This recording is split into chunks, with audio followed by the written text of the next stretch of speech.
بزرگان محترم، سامعین عالی مقام، ادب و احترام کے لائق معزز حاضرین، اللہ تعالیٰ کا لاکھوں لاکھ مرتبہ شکر ہے، کروڑہا کروڑ مرتبہ احسان ہے کہ اللہ تعالیٰ نے ہم سب کو آج کی رات میں شب معراج میں جامع مسجد میں اپنے اور اپنے رسول کے نسبت پر جمع ہونے کی توفیق بخشی ہے۔ دعا کرتے ہیں کہ اللہ تعالیٰ ہمارے یہاں بیٹھنے کو قبول فرمائے، ہمارے یہاں آنے کو قبول فرمائے اور ہماری جھولیوں کو بھر دے، ہمارے دلوں کو آباد کر دے، اور جتنا وقت یہاں گزرے اللہ تعالیٰ ہمارے نامہ اعمال میں اسے آخرت کا ذخیرہ بنائے۔ میرے محترم بزرگوں، زیادہ تفصیلی بیان تو نہیں ہوگا، وجہ یہ ہے کہ عام طور پر شب معراج میں مختصر بیان ہوتا ہے۔ شب برات میں چونکہ پوری رات جاگتے ہیں اور صبح سحری کھاتے ہیں، شب برات میں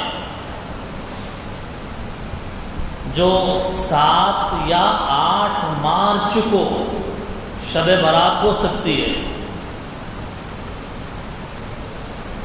وہاں تو پوری رات جاگنا ہوتا ہے، اور شب معراج کی مناسبت سے ہر سال ایک نظام بنا ہوا ہے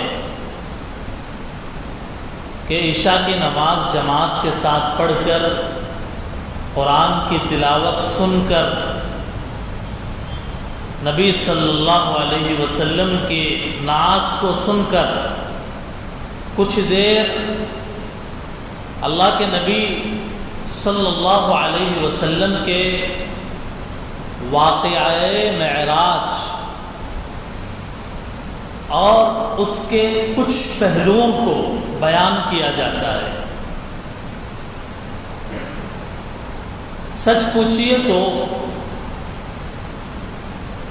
حق بات یہ ہے کہ رمضان کے آنے سے پہلے اللہ تعالیٰ نے ایک رات شب معراج کی رکھی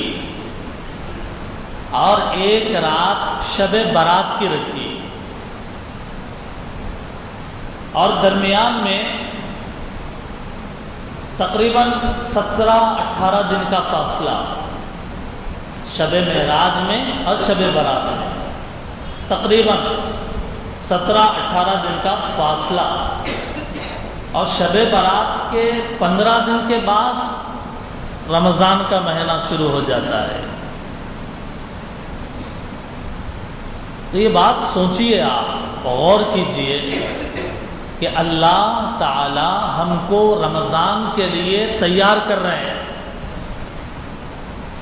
رمضان کے لیے ہمارے ذہنوں کو تیار کر رہے ہیں، مسجد سے اللہ جوڑ رہے ہیں۔ پورے سال میں جگنے کی رات ہے کبھی تو شب معراج سے پہلے، رمضان کے بعد یا بقرعید کے بعد، محرم میں، ربیع الاول میں، کبھی بھی نہیں ہے۔ یہ رمضان آنے والا ہے، اس کا استقبال ہے، یہ اس کے لیے تیاری ہے، یہ اس کے لیے ذہنوں کو بنایا جا رہا ہے۔ تو اصل تو ہماری نظر رمضان پر ہے، اور یہ بہانے اللہ تعالیٰ نے یہ مختلف واقعات کے ذریعے سے اللہ تعالیٰ نے ہمارے لیے موقع دیا کہ جڑو اللہ سے، اللہ کے گھر سے جڑو، اور دل میں نبی کی محبت پیدا کرو۔ جس دل میں نبی کی محبت نہیں، اس دل میں اللہ کی بھی محبت نہیں ہو سکتی ہے، کیونکہ ہمیں اللہ کی محبت بتانے والے نبی ہیں۔ اسی لیے رسول اللہ صلی اللہ علیہ وسلم نے فرمایا، جس نے میری اطاعت کی اس نے اللہ کی اطاعت کی، جس نے مجھ سے محبت کی اس نے اللہ سے محبت کی۔ تو نبی سے محبت تو بڑی ضروری چیز ہے۔ یہ درود شریف بار بار پڑھو، کیوں بولتے ہیں؟ اس لیے بولتے ہیں کہ جب درود کے کلمات زبان سے نکلے تو دل میں اس درود کا نور اترے، دل کے اندر درود کا نور اترے، اور محسن انسانیت رحمت دو عالم صلی اللہ علیہ وسلم کی محبت، عقیدت ہمارے دلوں کے اندر آباد ہو جائے۔ اسی لیے ہمیں اس بات پر اللہ کا شکر ادا کرنا چاہیے کہ اللہ تعالیٰ نے ہمیں ایسے پیارے نبی کی امت میں پیدا فرمایا ہے، شکر ادا کرنا چاہیے۔ لوگ اسے معمولی سمجھتے ہیں، حالانکہ یہ چیز معمولی سمجھنے کی نہیں ہے۔ نبی صلی اللہ علیہ وسلم کی امت میں ہم کو جو پیدا فرمایا ہے اور ہم کو جو نسبت دی ہے، محمدی ہو تم، نبی کی نسبت دی ہے، امت ہو تم نبی کی، محمد صلی اللہ علیہ وسلم کی امت ہو تم۔ اور ہمارے نبی کی شان بھی بڑی نرالی، بڑی پیاری۔ ہمارے نبی کا مقام بڑا اونچا، اعلیٰ، ارفع۔ پورے نبیوں کے اندر اگر آپ غور سے دیکھیں تو اللہ کے نبی علیہ الصلاۃ والسلام کا مقام انتہائی اعلیٰ درجے پر ہے۔ اسی لیے شاعر نے کہا، بعد از خدا بزرگ توئی قصہ مختصر، فارسی زبان میں کہا، لا يمكن الثناء كما كان حقه، بعد از خدا بزرگ توئی قصہ مختصر۔ اللہ کے بعد اگر بزرگی، اللہ کے بعد اگر مقام کسی کا اونچا ہو سکتا ہے، اللہ کے نبی آپ ہے، وہ آپ کے علاوہ کوئی نہیں ہے۔ محمد الرسول اللہ صلی اللہ علیہ وسلم کے علاوہ پوری کائنات میں، پوری خلقت میں کوئی نہیں ہے نبی جیسا۔ آدم علیہ السلام سے لے کر عیسیٰ علیہ السلام تک جتنے نبی آئے، شمار کر لیجئے، آپ گن لیجئے اور نام لے لیجئے،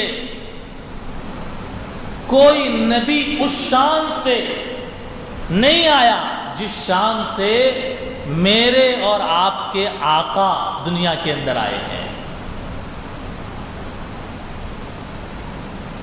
سب آئے چلے گئے، آپ آئے تو آتے چلے گئے۔ سب آئے، ان کی مدت ختم ہو گئی، ان کا ایک پیریڈ تھا، ایک وقت تھا، متعین میعاد تھی۔ موسیٰ علیہ السلام آئے، جب تک اس کے بعد کوئی پیغمبر نہیں آیا اس وقت تک ان کا وقت تھا، جب بعد کے پیغمبر آئے ان کا وقت ختم ہو گیا۔ عیسیٰ علیہ السلام آئے. ایسے ہی ایک وقت کے لیے، ایک قوم کے لیے پہلے انبیاء آتے تھے. ایک قبیلے کے لیے، ایک ملک کے لیے، ایک شہر کے لیے نبی آتے تھے. ایک ایک وقت میں 40 نبی بھی ہوتے تھے. ایک وقت میں، ایک ہی وقت میں 40 نبی، فلاں فلاں جگہ کے نبی، فلاں فلاں جگہ کے نبی، فلاں فلاں جگہ کے نبی. نبی ایسے آتے تھے. لیکن جب ہمارے سرکار آئے سرور دو عالم صلی اللہ علیہ وسلم، آپ ایک خاندان، ایک قوم، ایک قبیلے، ایک شہر، ایک ملک یا ایک اسٹیٹ کے لیے نہیں آئے، بلکہ پوری انسانیت کے لیے آئے، پورے عالم کے لیے آئے، پوری دنیا کے لیے آئے، پورے کائنات کے لیے آئے، پوری مخلوقات کے لیے آئے، پورے انسانوں کے لیے آئے، گوروں کے لیے، کالوں کے لیے، مشرقیوں کے لیے، مغربیوں کے لیے، ہر ایک کے لیے آپ کو نبی بنا کر بھیجا گیا. آپ آئے تو اس شان سے آئے کہ انسانوں کے بھی نبی اور جنات کے بھی نبی، سب کے نبی بن کر آئے. اور آئے اس شان سے قیامت تک کوئی نہیں آ سکتا آپ کے بعد. اور آئے اس شان سے کہ ایک وقت کے لیے نہیں، بلکہ لا الہ وقت، منتہائے وقت اور قیامت تک کے لیے میرے اور آپ کے سرکار سرور دو عالم صلی اللہ علیہ وسلم اس کائنات کے اندر نبی اور رسول بنا کر مبعوث کیے گئے. درود شریف پڑھ لیجئے. اللہم صلی علی سیدنا محمد وعلی آل سیدنا محمد وبارک وسلم. میرے بھائیوں، ہر نبی کچھ نہ کچھ معجزات لے کر آئے. آدم علیہ السلام اپنے معجزات، نوح علیہ السلام اپنے معجزات، ادریس علیہ السلام اپنے معجزات، ابراہیم علیہ السلام اپنے معجزات، یوسف علیہ السلام اپنے معجزات، سلیمان علیہ السلام اپنے معجزات، ایوب علیہ السلام اپنے معجزات. مختلف انبیاء مختلف معجزے لے کر آئے. لیکن جب میرے اور آپ کے نبی کے معجزوں کی بات آتی ہے تو جتنے معجزے ہر نبی کو الگ الگ دیے گئے، وہ تمام کے تمام معجزے تنہ تنہا میرے اور آپ کے آقا کو دیے گئے. اگر حضرت موسیٰ علیہ السلام کو یہ معجزہ دیا گیا کہ آپ اپنی لاٹھی پتھر پر ماریے، اس سے 12 چشمے نکلیں گے، سنا ہے نا آپ نے؟ آپ اپنی لاٹھی پتھر پر ماریے، 12 چشمے نکلیں گے، اس سے پھوٹیں گے. پتھروں سے چشموں کا نکلنا ممکن ہے، پتھروں سے تو چشمے پھوٹتے ہیں. بہرحال یہ معجزہ ہے حضرت موسیٰ علیہ السلام کا. لیکن آئیے میرے اور آپ کے آقا کہ جب معجزے کی باری آئی، اللہ کے نبی صلح حدیبیہ کے موقع پر ہیں، 1500 صحابہ اکرام ہیں، 1500 صحابہ اکرام. پانی نہیں ہے، پانی ختم ہو گیا. 1500 لوگوں کے وضو کرنے کے لیے، پینے کے لیے پانی ختم ہو گیا. اللہ کے نبی نے پوچھا کتنا پانی ہے لشکر میں؟ بتایا گیا بہت تھوڑا پانی، فلاں کے پاس تھوڑا، فلاں کے پاس تھوڑا، تھوڑا تھوڑا باقی بچا ہے. اللہ کے نبی نے کہا پورے پانی کو جمع کرو. پورے پانی کو جمع کیا گیا تو ایک کٹورے کے اندر بس پانی جمع ہوا. اللہ کے نبی سے کہا گیا اللہ کے نبی بس اتنا پانی نکلا ہے. اللہ کے نبی علیہ السلام نے فرمایا ٹھیک ہے لاؤ میرے پاس۔ پھر اس کے بعد اللہ کے نبی نے اپنا ہاتھ اس پانی کے اندر ڈالا۔ لکھنے والے مورخین لکھتے ہیں کہ آپ کی انگلیوں سے چشمے بہہ پڑے، آپ کے انگلیوں سے پانی نکل پڑا۔ معجزہ ہے میرے اور آپ کے نبی صلی اللہ علیہ وسلم کا، جہاں عقل کام کرنا چھوڑ دے اسی کو معجزہ کہتے ہیں۔ ہاتھ سے پانی کا نکلنا، چشموں کا نکل جانا، یہ میرے اور آپ کے ہاتھ سے ہوگا کیا؟ ہمارے اور آپ کے ہاتھ سے تو پسینہ نکلتا ہے، وہ بھی بدبو، لیکن سرکار دو عالم صلی اللہ علیہ وسلم کے مبارک اور مقدس ہاتھوں سے جب آپ نے اپنا ہاتھ برتن میں ڈالا ہے، کہتے ہیں لکھنے والے نے لکھا ہے کتابوں میں کہ اس سے 1500 صحابہ کرام نے اپنی ضرورت پوری کیا، پانی بھی پیا اور جو ضرورت پانی کی انہیں درپیش تھی وہ مکمل کیا۔ یہ معجزہ ہے اللہ کے نبی علیہ السلام کا۔ حضرت عیسیٰ علیہ السلام کے بارے میں آپ حضرات جانتے ہیں کہ قبروں سے مردے کو زندہ کر دیتے تھے۔ کسی قبر کے پاس جاتے اور کہتے قم باذن اللہ، اللہ کی اجازت سے زندہ ہو جاؤ، کھڑے ہو جاؤ، تو مردہ زندہ ہو جاتا تھا اور بات کرنے لگتا تھا۔ آپ یہ مت سمجھیے یہ کہیں کسی کہانی کی کتاب سے بتا رہے، قرآن میں ہے، قرآن میں ہے وَأُحْيِي الْمَوْتَى بِإِذْنِ اللَّهِ، میں مردوں کو زندہ کرتا ہوں اللہ کے اجازت سے۔ حضرت عیسیٰ علیہ السلام کی شان یہ بیان کی گئی، مردہ جس کے اندر زندگی تھی ایک وقت میں اور پھر وہ مر گیا اور قبر کے گڑھے میں چلا گیا، اب اس کو زندہ کرنا بہرحال ایک معجزہ ہے، لیکن ایک بے جان چیز میں سے آواز کا آنا یہ اس سے بڑا معجزہ ہے۔ اللہ کے نبی صلی اللہ علیہ وسلم شروع کے دنوں میں جو لکڑی کا ممبر بنا ہوا تھا اللہ کے نبی کے پاس، لکڑی کا ممبر، اس کے اوپر بیٹھ کر کھڑے ہو کر آپ صلی اللہ علیہ وسلم خطبہ دیتے تھے۔ جب آپ کے لیے ایک الگ ممبر بنایا گیا تو اللہ کے نبی نے اس پرانے لکڑی کے ممبر کو وہاں سے ہٹا دیا اور ایک طرف مسجد نبوی میں رکھ دیا، اور اس نئے ممبر کے اوپر آپ کھڑے ہو گئے بیان کرنے کے لیے اور خطبہ دینے کے لیے۔ آپ کھڑے ہوئے، پورے مسجد نبوی کے اندر سے رونے کی آواز آ رہی، صحابہ نے دیکھا، ادھر دیکھا ادھر دیکھا، کہیں کوئی آدمی رو نہیں رہا ہے۔ اللہ کے نبی نے دیکھا تو پہچان گئے اور جان گئے کہ اس لکڑی کے پرانے ممبر سے رونے کی آواز آ رہی ہے۔ لکڑی جسے ہم بے جان سمجھتے ہیں اس میں سے رونے کی آواز آئی۔ اللہ کے نبی ممبر سے، نئے ممبر سے اترے اور اس کے قریب تشریف لے گئے اور اس کے اوپر اپنا ہاتھ رکھا تو اس کے رونے کی آواز تھم گئی، کم ہو گئی۔ بڑی تعجب کی بات ہے نا یہ۔ آپ میں سے بھی بہت سارے لوگ سوچ رہے ہوں گے یہ کیسے ہو سکتا ہے کہ ایک لکڑی سے رونے کی آواز آئے،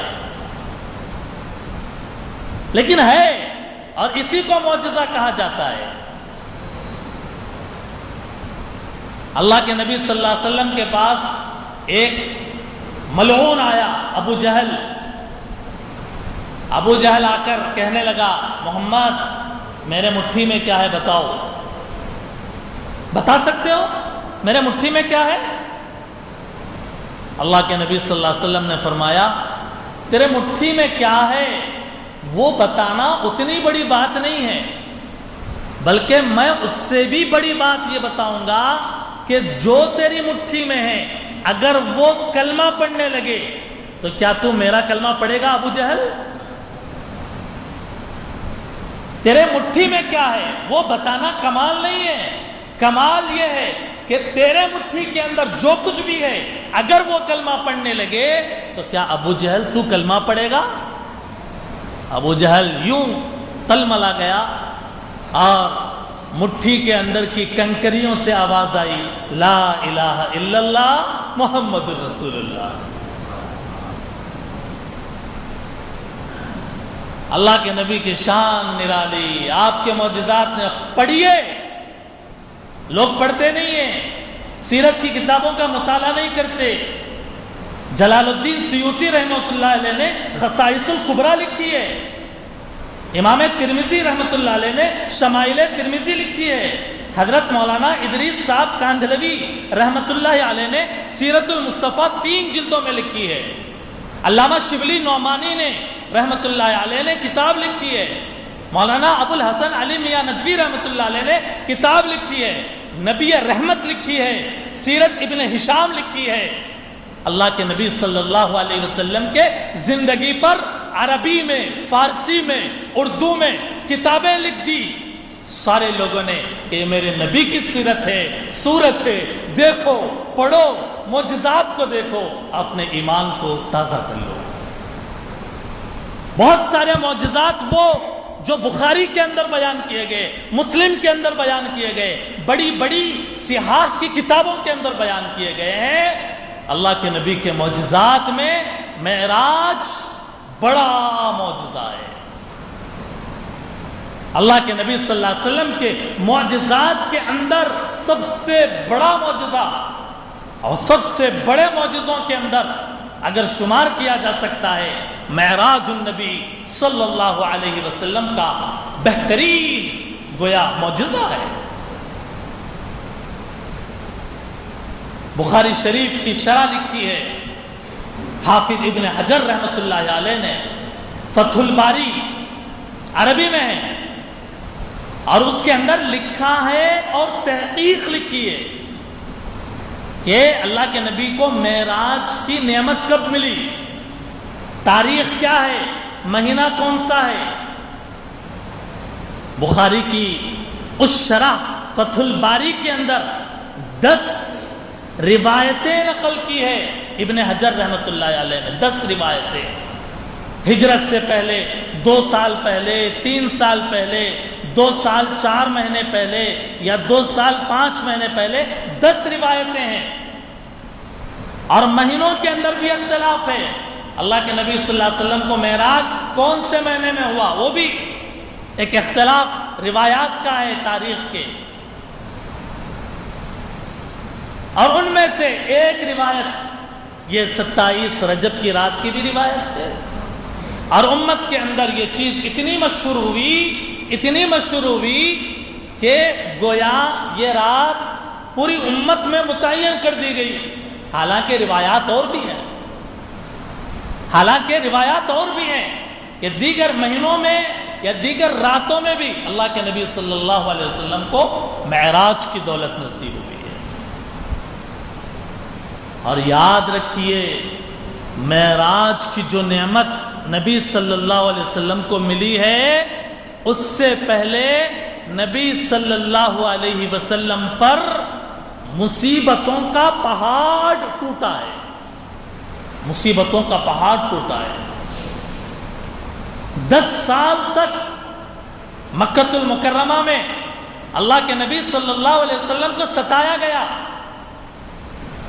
معراج سے پہلے پتھر مارے گئے، کانٹے بچھائے گئے، اونٹ کی اوجھڑی لا کر آپ کے اوپر رکھ دی گئی۔ آپ نماز پڑھتے تو رومال یا چادر ڈال کر یوں گھسیٹا جاتا۔ اللہ کے نبی کو، اللہ کے نبی کے جسم پر اس کے علامتیں پڑ جاتی، رلایا گیا، ستایا گیا۔ اللہ کے نبی کا دل مکے والوں سے پسیج گیا۔ آپ نے کہا میں طائف جاؤں گا، طائف والے بڑے سمجھدار ہیں، میں ان کو اللہ اور اس کے رسول کی بات بتاؤں گا اور ایمان کا کلمہ پڑھاؤں گا۔ اس کوشش میں اللہ کے نبی صلی اللہ علیہ وسلم طائف تشریف لے گئے، لیکن کیا کیا طائف والوں نے کیا کیا میرے نبی صلی اللہ علیہ وسلم کے ساتھ؟